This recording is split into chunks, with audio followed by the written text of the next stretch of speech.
Greetings everyone. Welcome to the part 2 of our pre-recorded lecture or demonstration on Android using MySQL. So in this case, let's double check na naman tadani sa ato ang main activity nga XML. So full name, username, password. So we have changed it into pin. So atong na siya string pin. 4-digit pin. So to be specific. 4-digit pin. Then since si pin is kanang gitawag o numbers man, so click on this one. Input type atong isang i-filter. Pin is text password, then numbers. Number password. Okay. So muna siya. So let's check. Karon number password and max input, max length. Ano siya ito max length? 4. So let's check. Kaya dapat filter tanga 4 ka number. Then okay na ning number password. Okay. So let's execute.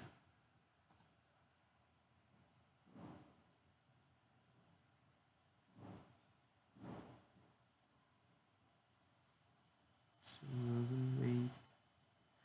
Then aron pod nga maandam na to ato ang emulator.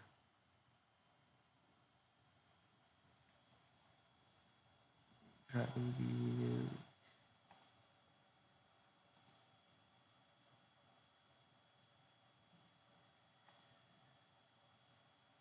So sa kanira ni nga PC na detected in DB. So mugawas ni ninyo, just click OK.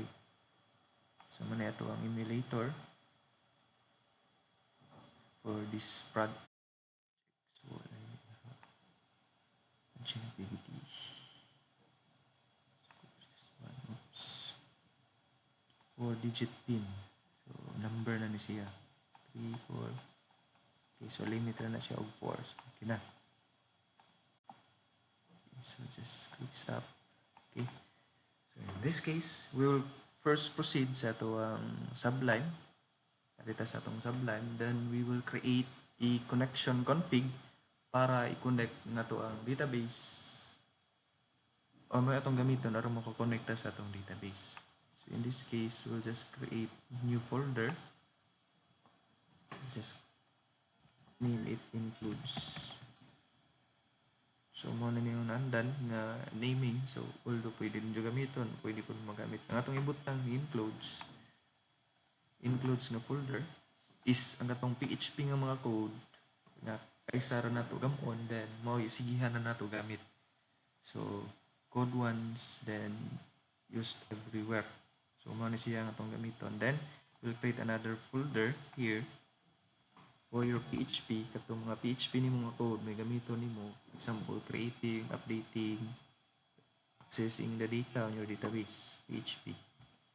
So just use these two folder. Then ano sa atong includes, we will put the connection config or ang atong PHP code nga paggamit aron makakonekta sa atong database.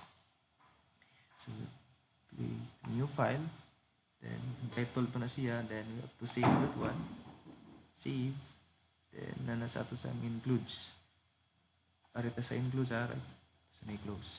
Right click, then sa includes new file, then either click file, then save or Control S. So muna siya magamit. So con or connection arang gi-shorten .php. So don't forget the .php file extension. Yung con na automatic, con rin yung ibutang without specifying nga PHP na siya, con rapod na ang mugawas. Murag .text yun ng automatic ni nga default file extension. Okay, so just click save. So nanatada ni con PHP. So in this case, we'll write PHP. Oops, sorry. PHP ra. Then so although optional na siya, so ano yung naandan, butangan na close. So open PHP then close.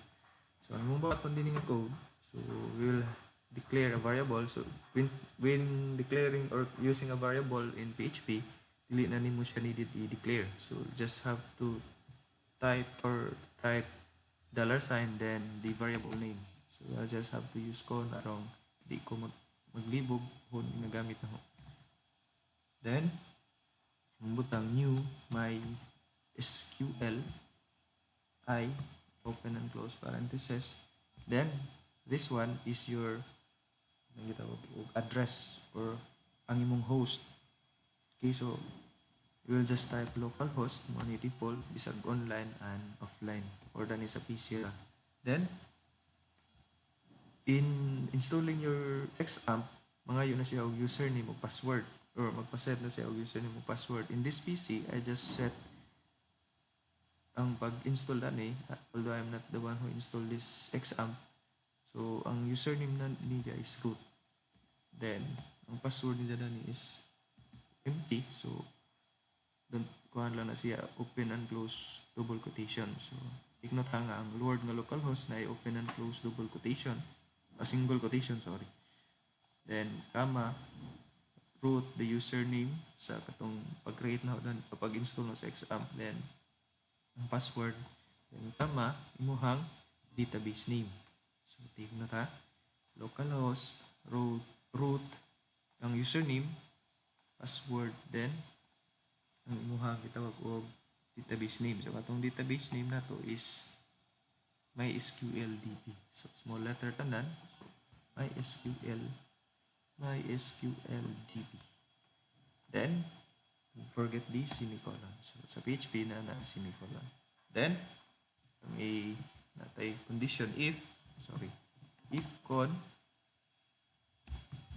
connection underscore error. So if mag-error na to ang connection, then die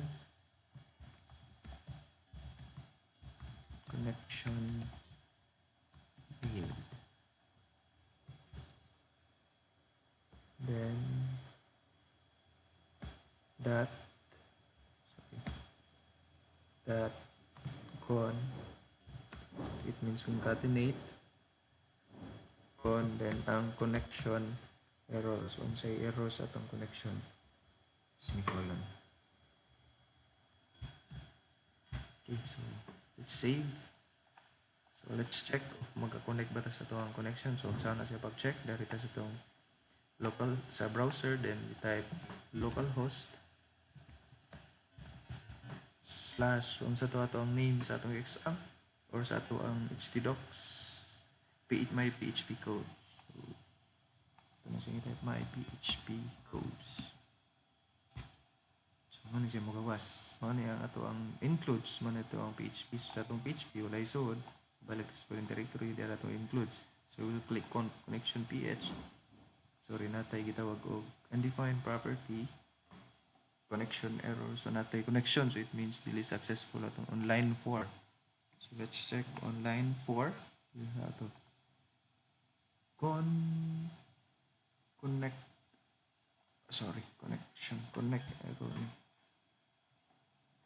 error dili na siya connection, sorry. So connect error, mag-error siya, so connection failed, then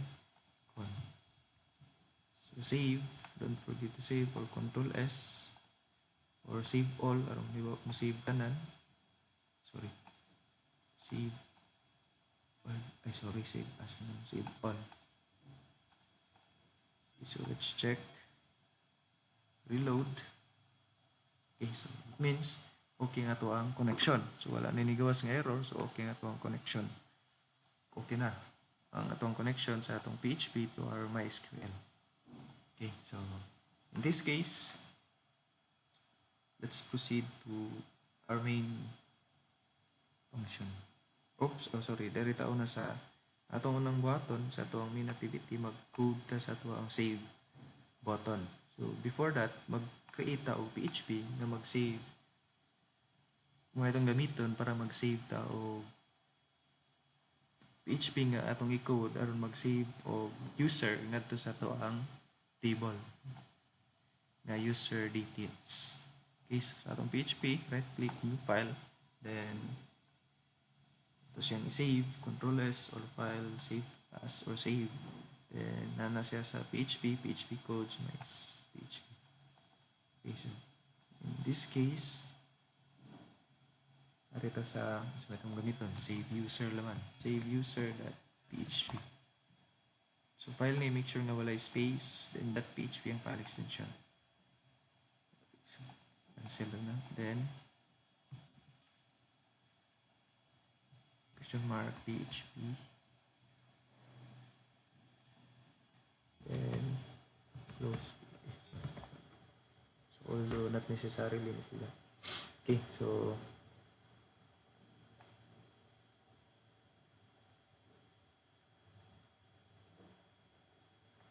in PHP, okay, so, in this case, magamit na ta sa ito ang include. So, we'll create mo na itong gamiton, include. So, kani siya, atong i-include before ta mag-execute sa atong code para sa atong pag-save, so, pag-insert og data nga to sa atong database, ato sang i-include si con.php. So, muna itong gamiton kayo. Itong i-check ang connection every time ta mag-code.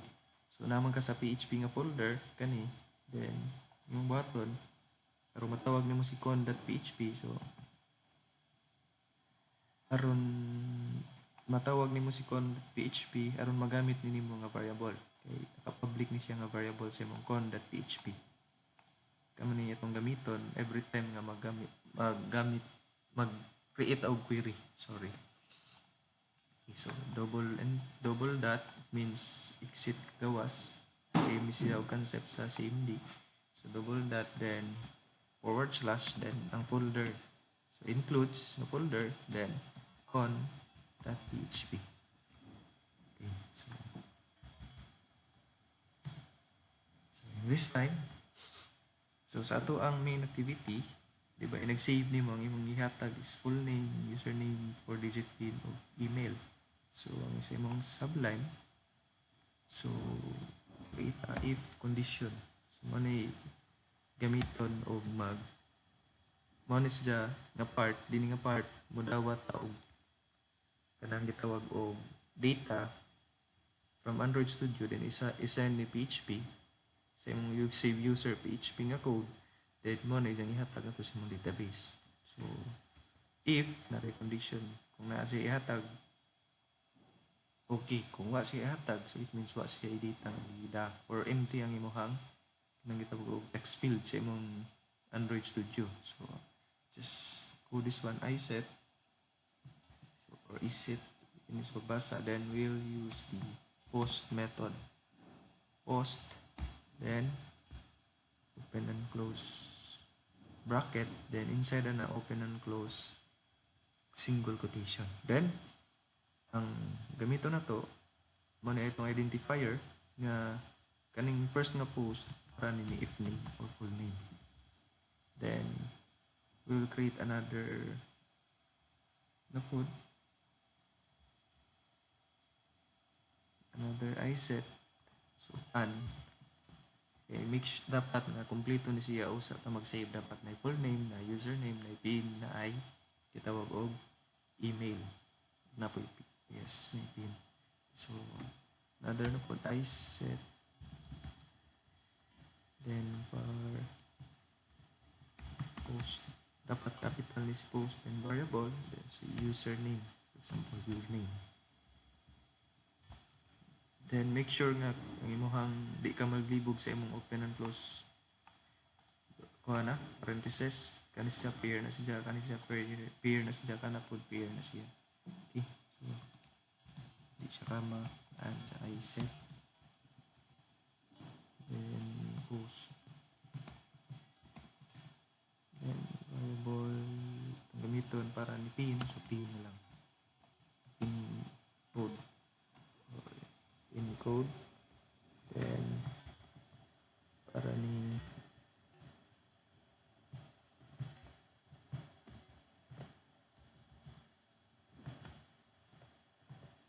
so automatic siya mo next line gani ang sublime, then variable nimo is sa email, user email, then open and close bracket, curly brace, sorry, then else. Okay, so this case, excuse me,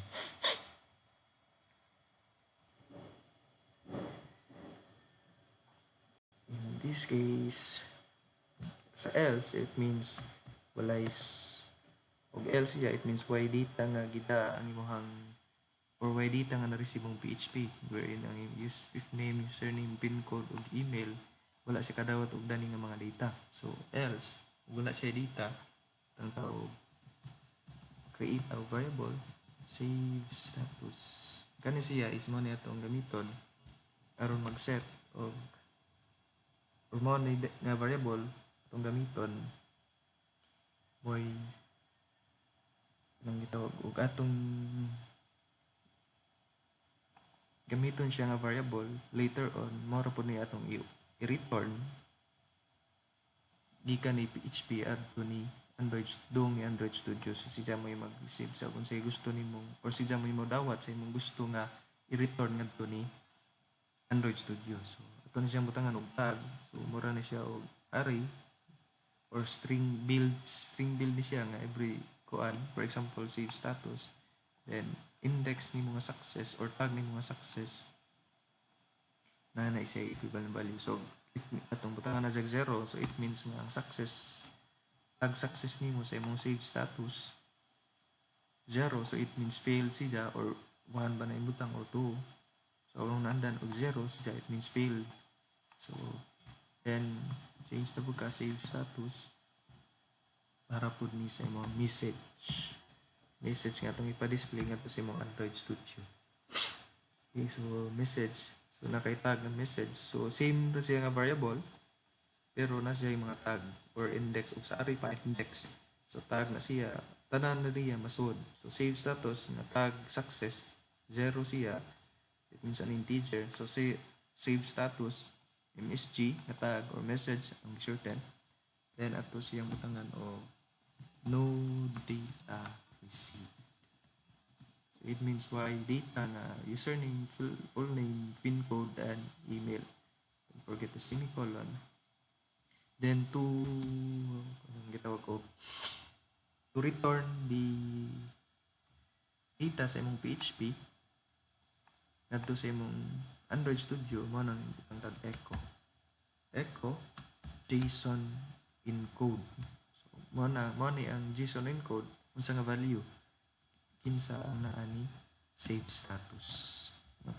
So it means na ang imong gi-encode nga mga values ni save status as JSON. So JSON siya, then later on makakita mo sa porma ning JSON. So JSON encode mo na imong i-return, gi-encode siya, then i-return na sa imong Android Studio. Then mo na i-parse sa imong JSON parser nga gitawag og JSON parser nga class. Okay, so marang natin JSON parser. Okay, so balik ta ni Sublime. So in this case, og naa siya, then ato na siya i-insert. So ang naandan, mag-create ko variable para ni if name. Mao na siya yung equals, kinira. Equals. So it means kung saan na ni if name nga gi-post, ang ihatag ni if name na variable na. So, username, uname na simple. Then pin, user pin, which is applicable na mag-change ka og mga variable name variable around di ka maglibog pin code. Then later next is si email, user email. Okay, paste na to. Then CU email. Simple lang. Save. Don't forget to save. Okay, so after that, we'll create what we call, so before to mo proceed, sige, so sorry, insert man din So dito ta insert, so SQL, so mag-create ka variable, so siya mahawid sa imong money imong SQL query. So variable equals mysqli query, then we will use the variable con. So kani si con nga variable na dati sa imong connection.con.php kani. So imo man nang i-include mo nang makagamit na kani con. So con, yan ang imong PH query, SQL query. So mag-insert ka, insert into, then sa itong table, insert into user details, user details, then ID, full name, username, PIN. So insert into user details, then asa man ni user details, open and close parentheses, ni full name, di na nato i-appeal si ID kasi ID auto-increment man. Kung nanay so imong data, automatic na nga ma-increment ang value sa imong ID. Okay, so di na nato natagaan. Username, PIN, then email. So after that na, then after sa close parentheses, values, so ang values is isa may values nimo. Isa may una si full name, so man is may muhatag sa value. Control C or type lang before nimo i-type, open and close single quotation, inside na siya, then comma, then another na po ato na siya i-include si in meaning, comma, si u,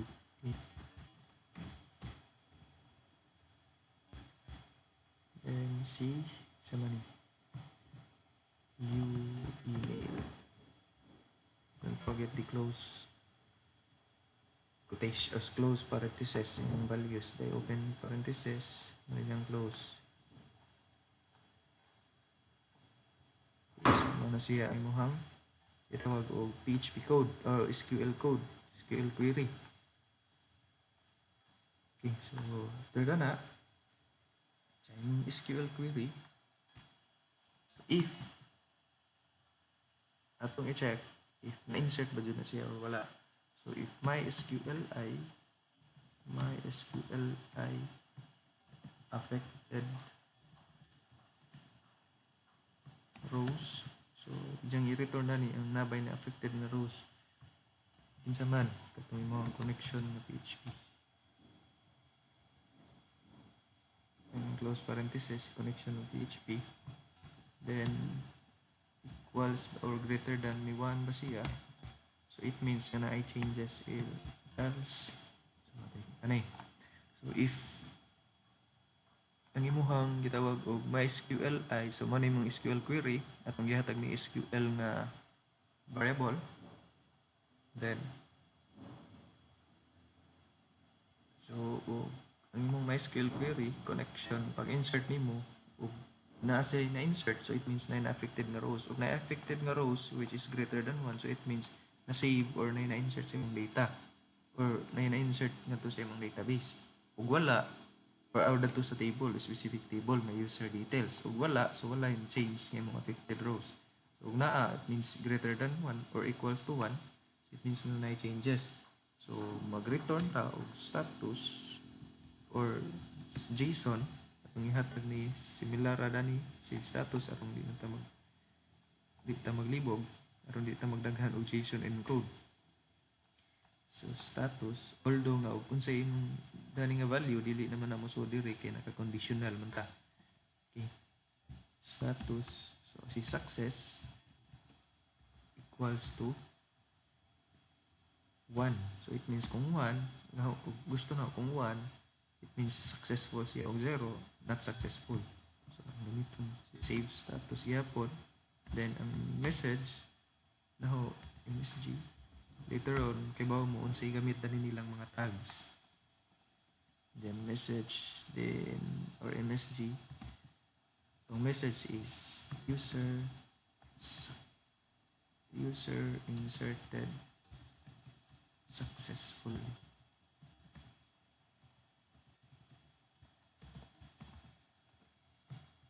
User insertion successful na naman. Insertion successful. Okay, semicolon. Okay, so dili siya why affected. So ibutang diri nga tuan success is equals to 0, then insertion not successful. Please try again. Please try again. Tahay. So, ano itong code? So, let's check kung execute pa nga code o makakonect ba ta sa ito ang connection.php. So, arita sa imuhang PHP code, PHP, save user. So, it means, success 0, so mani jay JSON encode. So, mani resulta sa imong JSON. Diba? Ang success nga tag, 0. Ang message nga tag, no data receive ang value. So, mani jay return. Ug napa ni data, mani i-return sa imong PHP or kani. So, mismo, mani i-return, i-encode sa imong PHP nga to ihatag ni Android Studio. Nga mo po kanang itawag o i-receive ni JSON parser, mo ni i-parse ni JSON parser nga Java class nimo aron magamit sa imong Android Studio nga application. Okay, so it means connected siya sa database, no data receive lang because wala man tayo gihatag nga if name, username, pin code, and email. Ato na ma-check sa ato ang main activity. Okay, so let's proceed sa anong main activity. So in this case, atong buhaton is atong declare ta og private static final string. So it means final string katong gitawag og tag success. So kani si tag success ang isang equivalent kuan ni katong imuhang success nga tag sa imuhang JSON, which is kini.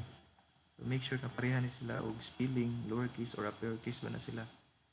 Then si private static final string tag message. So na message. So mo na dyan itong gamiton to identify as identification ug as kay atong kuwaon si success ba nga value which is 0 or 1, si message ba nga value ug unsay na ni message. Then kani karon is ug sa kuan pa ug magamit pa ta og kanang gitawag og API from another website. So dani ta mag natubuhaton ang link sa imuhang gitawag PHP at kung gamiton pag static string URL. So harang niya na means nga URL ni sa imuhang PHP, URL save user dahay harang name, variable name na siya. So harang nang gigamit. So ang imong ibutang dinhi ang imuhang gitawag og address sa imuhang URL. So karing ug sa kuan pa kining naa sa imuhang kini. Pero we will not be using localhost or 127.0.0.1. Instead, we will use the IP address of this computer. So, unsa na to pagkuha ng IP address? Proceed ka sa start, search ka sa CMD, open, then we'll just type ipconfig. So, mani atong gamiton kaning IPv4. So, atong gamiton ni siya karon mas ang success rate niya is mas taas compare sa kaning localhost then or 127.0.0.1. So, ito na siyang i-copy or control C. So, gato na siyang editor. For example, ka na 127. Sama to? PHP. Diba? PHP my codes. Oh, sorry. slash 17 my PHP code, sorry, my PHP codes. So, di ba? Tanawa. May PHP code o localhost. So, it is advisable nga magamit kasi mga IP address. Then, PHP save user. So, imo nang i-click address, copy na nimo, paste na nimo sa imuhang save URL nga paste. So, man imong gamiton. Then, sa imong network security config, ato nang ibutang si IP address nimo. Mao na imong domain sa imuhang gitawag og network security config. So, man og for example, og API pa na siya, google.com, google.com. So, nga na siya ka style. Karon kay IP address man ta na pamunta sa localhost, IP address atong gamiton. Then og si google.com pa na, si google.com imong ibutang dinhi. Para na sa katong gitawag og para sa katong mga API nga 28 or API 28 or Android Studio version 9 to 10 and higher. Okay, so para asa na siya. So later on may bawaan mo para asa na siya nga gitawag og atong gipanggamit. Okay, so karon diri na ta sa to ang gitawag og code sa atong button. So let's continue.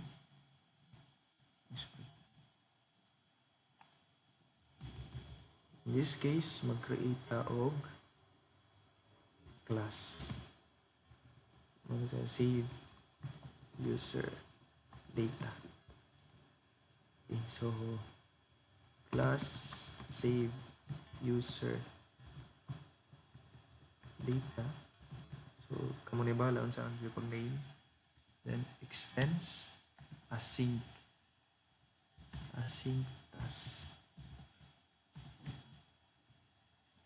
task kanina nakatap. Then string and pati ka string tulor okay, string then open and close curly brace. So na error. So ang error ana is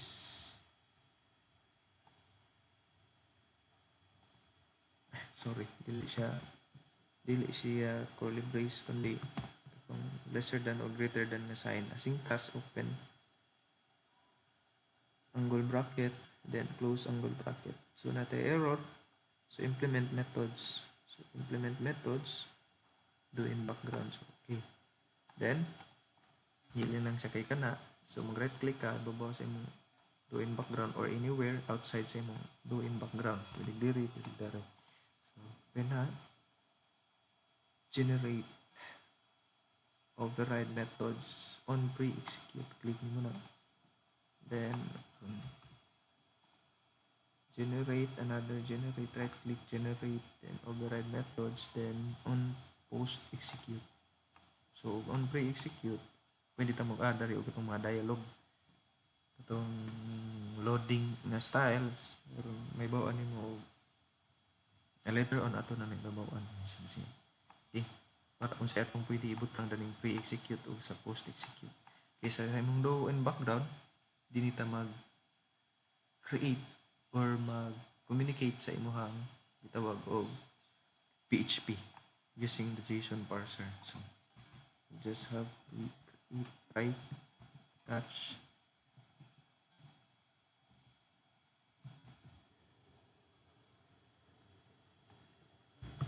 so atong close na siya catch exception that print trace try then catch. Okay, so napanay error sagdisan ng error. Okay, so let's proceed sa imong code. Imong buhaton list name value here, then may error si list ito na siyang i-import class, just click and type or sa imong keyboard alt enter params. So this is will be your parameter.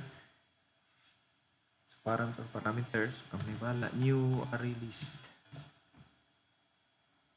Inside sa imong array list, name, value, pair, semicolon, then params or yung parameters ato na siyang i-add. So unsa man na dani atong i-add, si new basic name value pair, then ito imong tag sa imong PHP, which is if name, username, pin code, and you email mo na ibutang diri name nimo. So it means dapat pareha ni siya, similar ni siya kaning nas enclose din og sa imong gitawag og nasa imong PHP. Then isa may imong ihatag.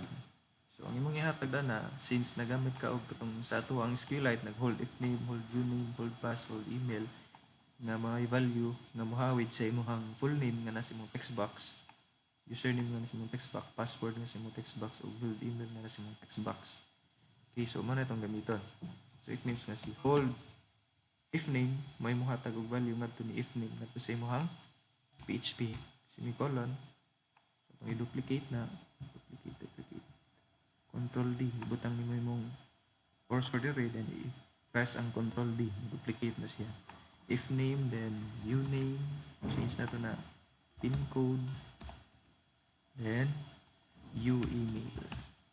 So hold if name, hold username, pin code, hold password, then hold email.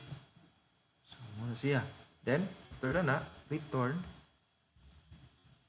So before ta magkuhan sa return, ato sang i-import si JSON parser. Mag-declare tawag JSON parser, JSON parser nga class nato or variable. Mayroon suggestion equals new JSON parser. Okay, so muna itong ganito na return JSON parser that make HTTP request. Then si URL nimo nga save user kama sa atong method post mo itong gigamit sa atong PHP, post atong gamiton. So kasagaran jud post. Then kama imong ihatag na parameter or data, so params or array imong ihatag that to string semicolon.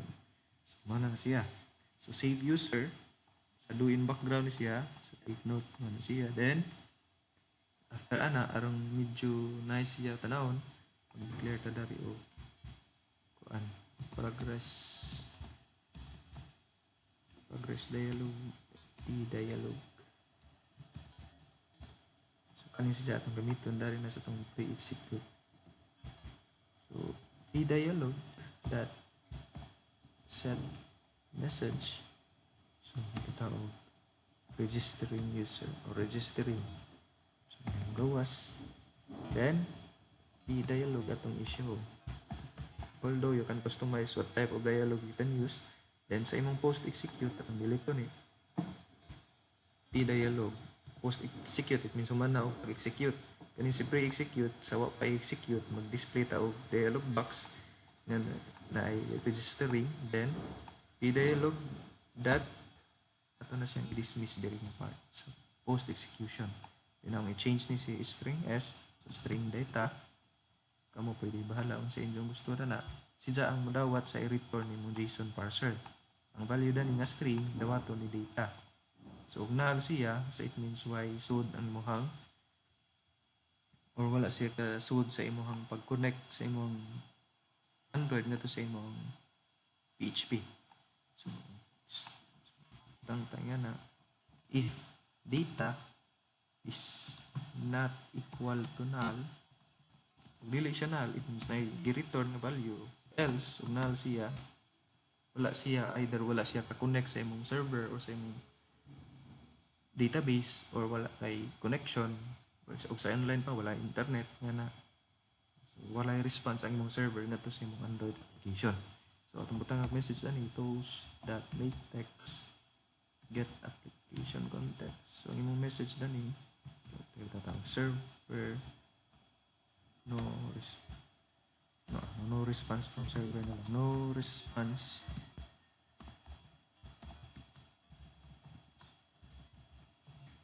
from server. Please try again.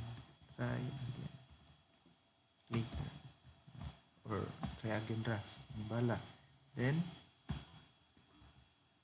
close that length long lang. Then that show. So, siya. So, if na ay data, narita. So, ang atong buhaton, sorry, excuse me. So, ugnay data, ang atong buhaton, if, sorry, na naman, then mag-create na po ta og try. Or datatit so, JSON, mag-declare ta og JSON na object. Ang JSON object equals new JSON object. Kinsa man atong gamiton si data nga gi-return gidawat nga naa ning string. Okay, so semicolon. So na error sa JSON. Jang suggestion is surround with try and catch or catch. So itong surround. So siya.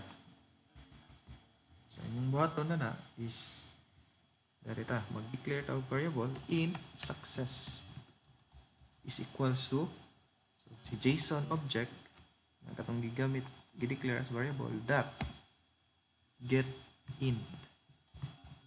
So ano na to gamiton si tag nga success. So ang value nga tag nga i-return ni success, for example kani nga i-return ni PHP which is tag success which is 0 mo nang int ang atong gigamit sa ato ang i-declare ta og success na og int si success nga gi-return sa imong JSON if so atong gamiton success if success is equals to 1, so it means success ang imong pag-insert. Else wala ing kuan 0, so wala. So ang button so og success siya unsa may laing message nga i-return ni sa data si message raman no data receive sa imong PHP no data receive user insertion not successful and so on. So example kana sorry ato na imutang diri pag post ta as message na siya ato na i-display tong message get application context then gamiton si JSON object that get string tag message. So aron naman sa message may display then post that let long that show semicolon then ito na dyan i-copy butang na ito ni message. Okay, so if success siya hari ka magbutang kung sa pa imong gustong buhat. If success siya na ba kailangan i-display or na ba kailangan buhaton kung dili siya success so na kailangan buhaton kani siya is toast ra may itong gibutang it means kay pwede ra gud ni siya wala na condition kung sa lang kay mao ra may return na to message ra man og success na value same ra man siya pero og napakailaing gi-return for example og success siya na kailaing return pod nga data og dili siya success na pakailaing return nga data so mao ni siya buhata if success is equals to 1 so it means success ang imong gibuhat sa PHP if 0 siya so dili siya success og napailaing dani for example success nimo is equals to 2 base sa imong PHP mo na po tayong buhaton. So let's test dani nga code. So sa pagtawag sa code atong gamiton si on-click listener save dito ba to? Ay sorry dito sa so dito sa imong on create bundle save that set on-click listener new view on-click listener. So imong buhaton si hold if name is equals to full name that get text to string then si username that so hold karon na tayo dito hold username is equals to username that get text to string then hold password equals use for that get text to string, then hold email equals to email that get text to string. Okay, so yan na. So nagtawag sa imong class after na ito makuha ang data sa imong text box at kabuok, then atong tawagon si save user data. So new save user data dot execute. Semicolon. So after na makuha ang data, i-execute si save user data, then atong i-check if sakto ba siya. So let's execute this code. So ito sa i-close ni itong CMD. Okay, so let's execute.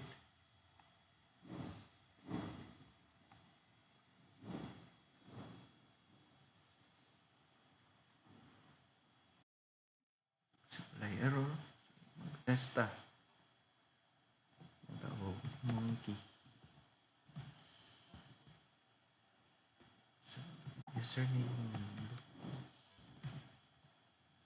4-digit pin. So 1, 2, 3, 4. Ready. Then Luffy at gmail.com. So let's click save. Ug na ba mo result? Oops. So natay error. So our error here is the array. So unbook void Android app progress dialog. Set message car lang. Set message progress dialog. Itong error. Progress dialog ba? Progress. Ay, progress dialog equals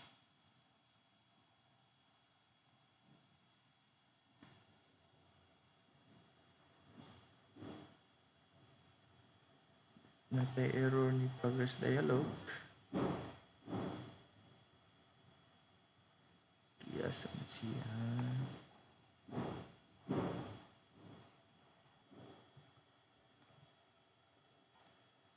Progress dialog. Sorry. Kaya pata. Mabutang diri. P dialog equals new progress dialog. Oops. Progress dialog context is this. Nag-error, sorry. Kalipan na itong butang. So ignore progress dialog. Then after the progress dialog, P dialog equals new progress dialog context this. So let's run our code again. Our app again, sorry. Oh, so makita ninyo na dari run. So na dari makitaan ang say result. So say sample. Ito ang monkey. So 1, 2, 3, 4. Email luffy at gmail.com. So let's click save. So user insertion successful. So take note ya. Sa run nga part, kita ni mong buffer result success mo ni imong na-receive nga JSON gikan sa imong PHP. So mo ni imong parameter nga gihatag nato sa PHP, which is Punky Luffy pin code. So it means nga save man. So atong i-check sa atong database. Reload.